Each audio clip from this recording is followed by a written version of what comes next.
We're gonna talk about movies that best exemplify. It's not what it's about; it's how it's about. And as we talked about, it's the ethos of that is the DNA of every single one of our reviews.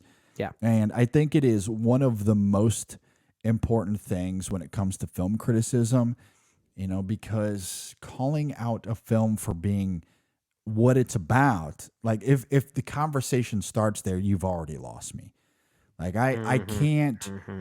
really come around and have a conversation about how derivative it is or how trite or how formulaic a film is. Yeah. We can have that conversation for a lot of movies, and Yeah. that doesn't describe anything. Like that doesn't say anything. Like tell me Well, how yeah. it went about doing those things, and now we can have a conversation. And that's where I think the distinction is, right? Because you and I have sometimes I feel like we've never really criticized a movie for its formula, but we have acknowledged that the formula becomes more apparent, maybe in a negative way, if the surrounding attributes don't work to support it, right?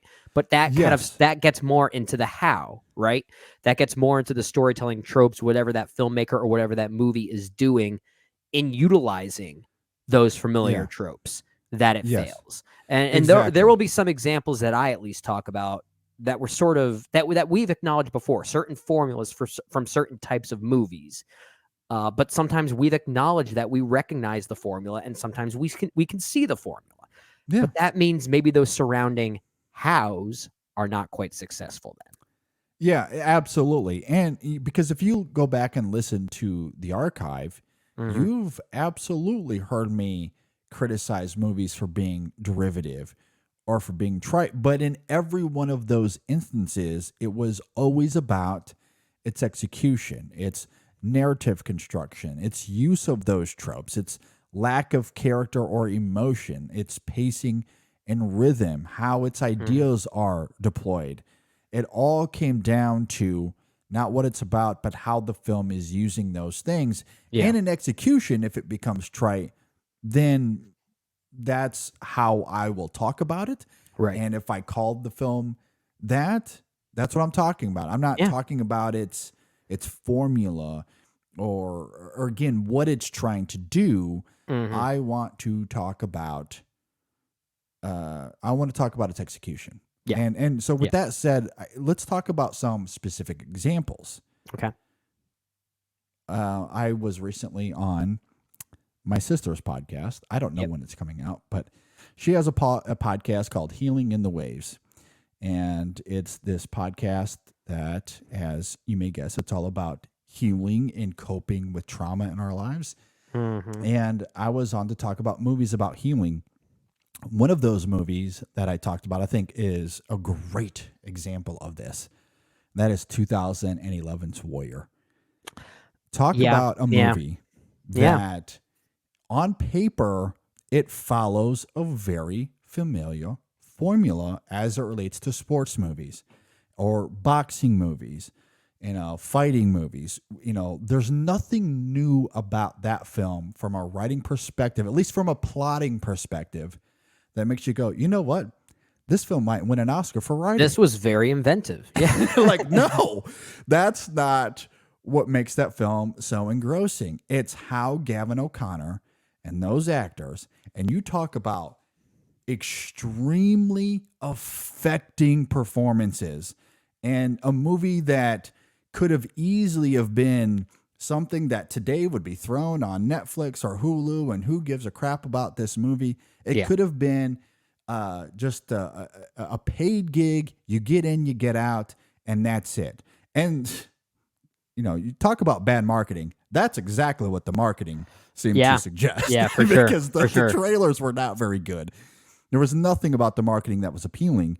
But you watch this film in execution, and all of those tropes that make up a sports movie or a boxing movie or a fighting movie that makes, again, the A to Z feel familiar, all of that is on the back burner. It's like the last thing this film cares about. It is all about its drama, its emotion, that idea of recovery and alcoholism and fighting for your family, how the film does that in execution, if you're not emotionally moved and maybe overtly bawling at the end of this film, like I was, you need to check your pulse. You might be dead. Because this film is extremely moving. It is so, and so to me, that is one of the quintessential movies within this topic because it's not Yep. reinventing the wheel, but in No. execution, it's as strong as anything that came out that year. It's all about sincerity. We talk about that word Yeah. a lot too, right? And a movie can be derivative just simply on the page, but it can be delivered in such a sincere way that it almost doesn't matter. And in the case of Warrior, it really does come down to the performances, right? I mean, you talk about the ending being as powerful as it is, but I think about the many quieter scenes involving Nick Nolte. There's that one confrontation he has at the what is it, at the casino or something like that, Yeah. and just his facial reaction without saying a darn thing for the most part. It's moments like that that are able to. I mean, I hate using this word, but I have to use it here because it's the only appropriate one. It elevates the material, right? It really does. It does. You're not wrong. Yeah, and you know me, I usually hate using that word, but in some cases, it's accurate. I think it's accurate in the case of what we're talking about here, because because these performances, especially in Warrior, really take advantage of what this story should have been without it ever divulging into what it could have been, and that's what I love about it. I agree. Or you think about that moment near the end when Brennan is telling Tommy just to tap out. And again, it's not even just the performances there because the performances are engrossing. Joel Edgerton is great. Tom Hardy is fantastic. But you think of Gavin O'Connor's direction, the music and how it swells, that song and how it helps evoke or amplify that emotion there is incredible. The ambiguity as the brothers just simply walk out, giving you this feeling that there's hope and redemption now at play for these brothers. Yeah. Like that to me is just elite filmmaking at its best. Yeah. And again, when the studios greenlit this, I don't think they had this in mind at all. No. Whatever executive said, yeah, this sounds good. They wanted a knockoff Rocky. That's what they wanted. Yeah. And what they got was something way, way more than that. And to me, I think it's one of the best movies of that year. And it all came down to execution. You know, I'm glad you're starting this conversation off with Warrior, because when we talk about this concept of it's not what it's about, it's how it's about, you can lump so many sports movies into this category. Yeah, you really sports can. Movies is a big one for sure. Yeah, we could probably dedicate the entire conversation to sports movies, right? Mystery Alaska is another one for me. Well, yeah.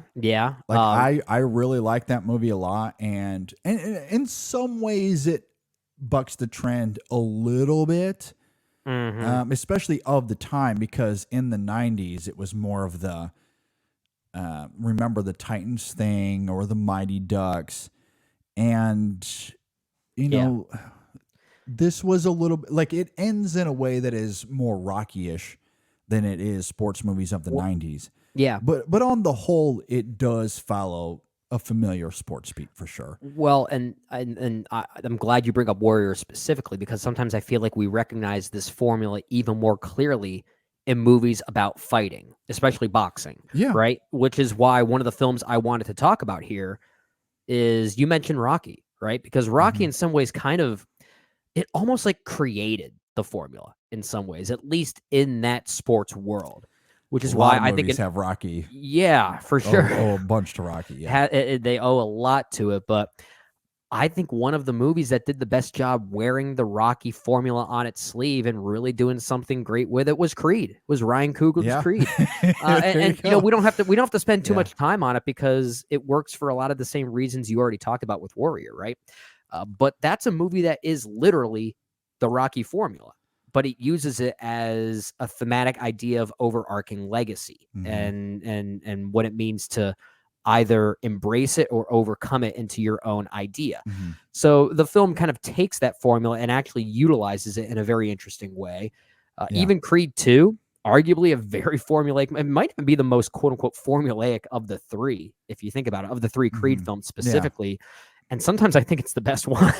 I love it. Yeah, Yeah. I'm with you. Yeah. Ironically, of the three Creed films, the one that veers the most away from its respective formula is my least favorite of the three, and that is Creed 3. Still a good Mhm. movie, still a fine Yeah, I movie. liked it. Yeah. Yeah, but you could certainly say it's the most unpredictable of the three, if that Mhm. makes sense. Maybe not unpredictable, but it's the one that sheds the formula away a little bit more. Mhm. It tries to really embrace its own thing and create its own narrative intrigue. But at the same time, I don't think it's as emotionally powerful as the other two. Which Yeah. again, take that formula, you more or less know where the movie is going to go, and I still find those movies devastating. Yeah. So it works in the same way that Warrior does that you brought up earlier. Absolutely. I very much do agree with that. Creed is another one I thought of in addition to Warrior and Mystery Alaska, Mm-hmm. or Remember the Titans. Friday Night Lights, I just saw this just came to mind earlier today because good friend of the show, Eric Anderson, watched it the other night, put Yeah, out a little tweet about it, that it's his favorite sports movie.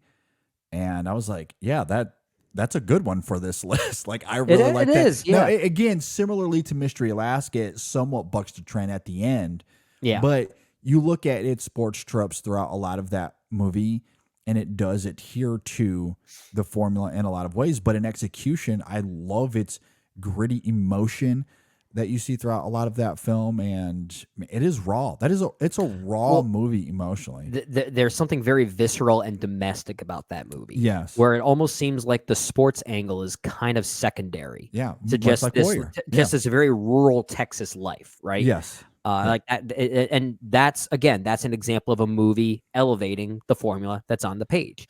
But you're right, Mhm. there is a moment from a narrative script telling standpoint where Friday Night Lights kind of bucks the trend at least a little bit, which is why I Mhm. did think about it for this list. But I think it kind of veers slightly away from the concept here because it does have a slight sense of unpredictability by the end, Yeah, and which that's fair. yeah, Yeah. which is another reason why another sports movie I almost considered here was something like Clint Eastwood's Million Dollar Baby. But I Mm. think that's one that really bucks the trend by that third act. I It very agree. deliberately No, does, but I leading up to agree. that, it still more or less follows the trend a little bit. Yeah. And I thought of Friday Night Lights and Mystery Alaska as far as, or at least I question whether they do belong here because Yeah. the ending certainly is a little subversive. However, if you want to call it derivative, I think that is somewhat fair because Yeah. of Rocky, of something like Rocky, which set Right. a precedent for sports movies and how they don't have to always end the same way. And both of those movies have Rocky esque endings that aren't about the sport and who wins or loses, but the characters and where they are by the end of the movie, like Right. why that's most important. And those two movies, I think, qualify in that regard. So if you want to call it, derivative or trite because of how it follows the Rocky formula, fine, then I'll throw them in here because Yeah. in both cases, I think they're very good movies, not wholly because of how they're subversive at the end, because they do follow the sports formula in a lot of ways, but in Mhm. execution, there's a lot to the characters that are rich. And in the Yeah. case of Friday Night Lights, it has that raw rural Texas thing going on, that aesthetic that is so good in that film as you're talking Yeah. about. Honestly, Um, if I try and look at sports movies that I think best break away from their respective formulas, or at least like don't really fit into this concept that we're talking about here. I mean, one of the first ones that comes to mind that's a bit of the antithesis here is something like The Sandlot, right? Which I mean sure. that's a Yeah. baseball movie where I mean, like every sports movie usually ends with the big game or something like that. Field of Dreams is Yeah, very yeah. different. Where Yeah. here are two movies, baseball movies specifically, that don't even really end with any big game, really. No, there's no It's not baseball at even all, leading really. up to a big game. Yeah. It's an Do you want to interesting have way the to buck the catch? trend. Yeah, Okay. yeah. Yeah. Oh god, No, good and movies. Sandlot is great too. Like, no, I agree with you. So, no, there are definitely sports movies that do not really qualify with this list. I Right. very much do agree Yeah. with you there. Yeah. Moving on to something completely different, though, Yep. and I won't spend a lot of time here because I raved about this last week. But can I say something like Sorcerer fits the bill here? Because when you think about Okay. what that movie is about, now we're talking about the Okay. thinness of the Okay. Yeah. So storytelling, now of the we're plotting. not talking about the formula. We're talking about the We're lack talking about the of lack narrative heft of and nothing what is- happens. In Sorcerer, trucks go from here. Or they again, I have to, there are people listening to this, not just watching us. Mhm. In Sorcerer, you have trucks that go from point A to point B. That's it. That's the entire plot. That's it.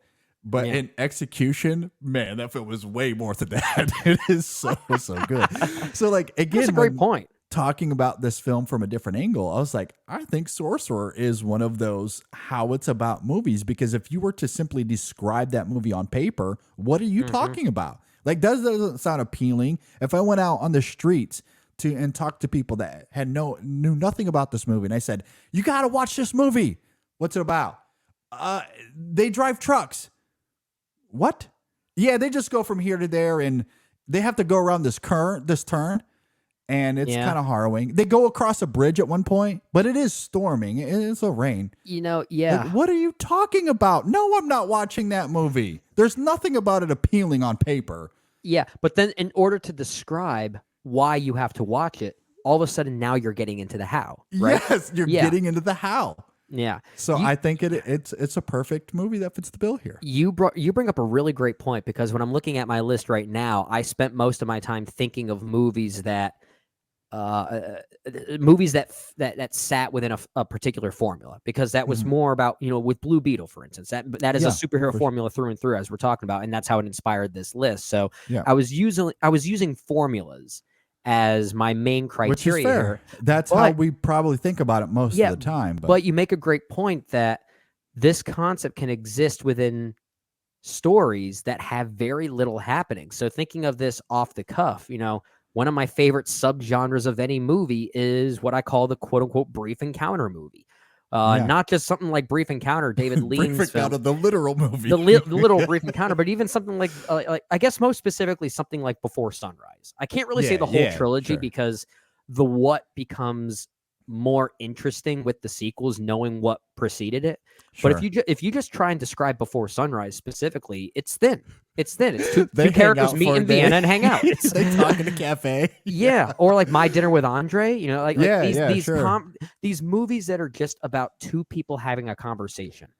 It doesn't sound very interesting when you say it that broadly on paper, but they have very interesting and dare I say fun ways of getting around that thinness to make it very interesting. I agree. And a lot of it comes down to writing and dialogue and great performances.